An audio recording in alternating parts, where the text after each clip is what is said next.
न मिला और छूटे कौन उपाय, कर सेवा निर्बंध की तो पल में लेट छुड़ाए। यानी बंदी की पूजा नहीं करनी है, बंदी छोड़ को जानना है।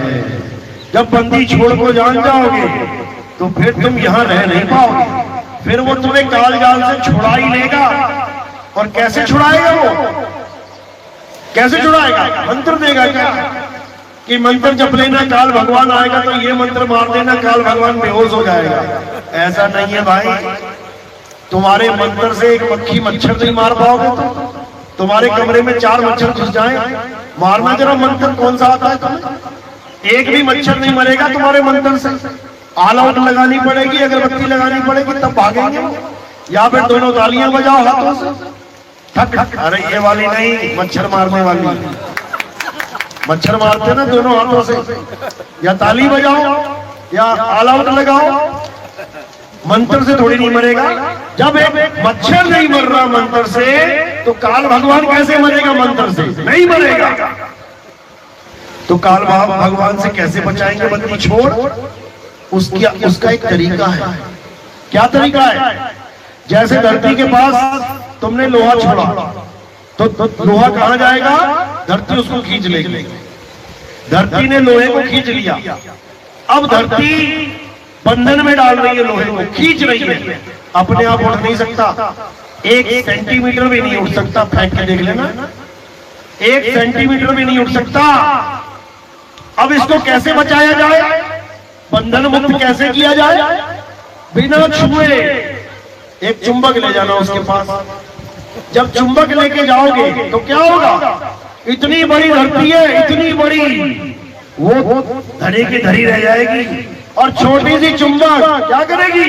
लोहे को खींच लेगी। बस इसी तरह बंदी छोड़ छुड़ाते हैं।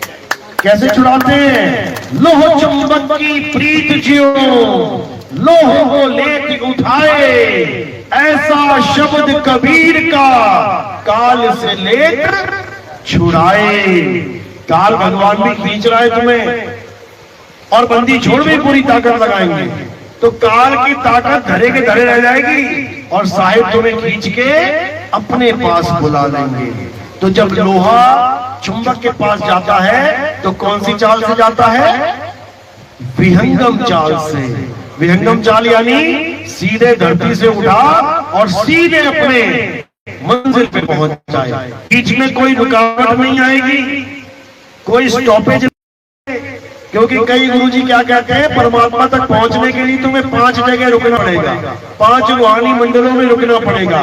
पहला स्टॉप आएगा, फिर दूसरा स्टॉप आएगा, फिर तीसरा स्टॉप आएगा, फिर चौथा स्टॉप आएगा। ये सब अज्ञान है, छोड़ दो, ये सब अज्ञान है। परमात्मा तक पहुंचना है, एकदम चाल वाला गुरु धारण करना पड़ेगा। ये गरीबदास जी समझा रहे हैं वाणी में कि सतगुरु के लक्षण कहूं अचल विहंगम चाल, हम अमरापुर ले गए। मुझे परमात्मा तक ले गया मेरा गुरु। कैसे ले गया? विहंगम चाल से। विहंगम चाल यही कबीर साहब समझा रहे हैं। शब्द विहंगम चाल हमारी, कहे कबीर सतगुर दई तारी, खुले कपाट शब्द झनकारी, पिंड अंड के पार सो देश हमारा है। यानी हम अपने देश को कैसे पहुंचाएंगे, अपने जीव को? विहंगम चाल से। पक्षी की तरह उड़ता हुआ जाएगा वो।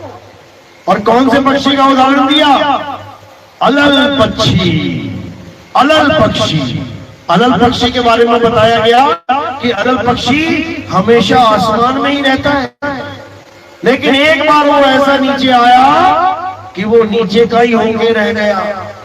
अब उस अलल पक्षी को वापस उसके घर भेजना है तो उसको उसकी चाल बतानी पड़ेगी। भूल गया वो अपनी चाल, अब उस पक्षी को दोबारा से उड़ना सिखाना पड़ेगा। इसी को कबीर साहब ने बोला है, शब्द विहंगम चाल हमारी।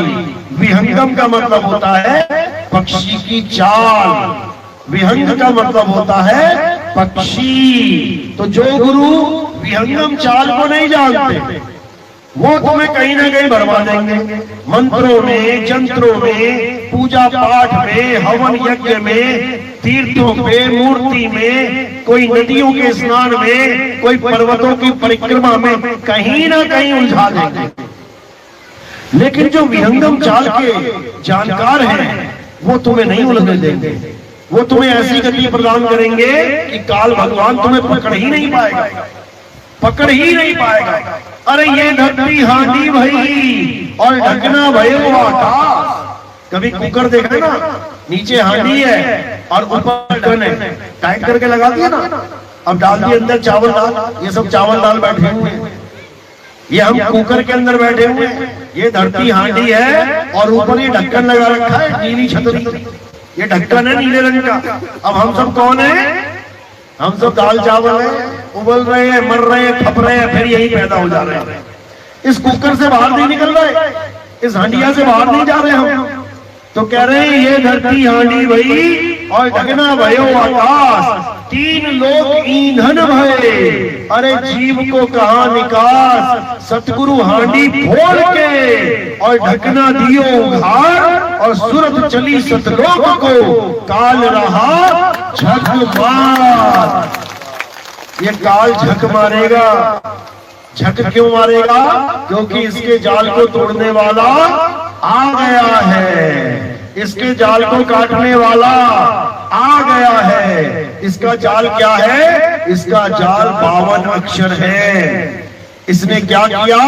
जिन अक्षरों को संतों ने बड़े भाव से परमात्मा के लिए बोला, उनका एक नाम रखा। जैसे किसी ने नाम रखा राम, तो क्यों रखा? क्योंकि राम का मतलब होता है जो सब में रम रहा है, उसका नाम रखा राम। किसी ने उसका नाम रखा अल्लाह।